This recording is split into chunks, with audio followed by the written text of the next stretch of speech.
মাশাআল্লাহ দেখেন ওরা যে সবাই মিলে খাচ্ছে, মানে ওদের মধ্যে মোটামুটি ভালো একটা মিল আছে। যদিও সানকুনুর অনেকটাই অ্যাগ্রেসিভ পাখি, যে কারণে কলোনিতে ছাড়ার আগে বিষয়টা নিয়ে অনেক আমি ভাবছি যে কলোনিতে ওরা প্রবলেম করবে কিনা।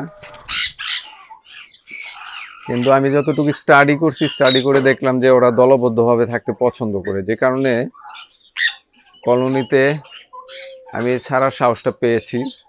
তো ফাইনালি যেটা দেখলাম যে এইটা আসলে খুব একটা সমস্যা হয় না, মানে একে অন্যের সাথে ওইভাবে মারামারি করে না ওরা। দেখেন সবাই মিলে খাচ্ছে, বরঞ্চ অন্যান্য পাখিদের তুলনায় সানকুনুররা মিলেমিশে থাকতে বেশি পছন্দ করে আমার দেখা আর কি। বিশেষ করে সন্ধ্যাবেলা বা রাতে আসলে দেখা যায় যে একটা বক্সের মধ্যে সবগুলো ঢুকে আছে, অথবা হচ্ছে খাঁচার যে কোনো এক কোনায় সবগুলো মিলে একসাথে আছে, মৌমাছির চাকের মতো অনেকটা।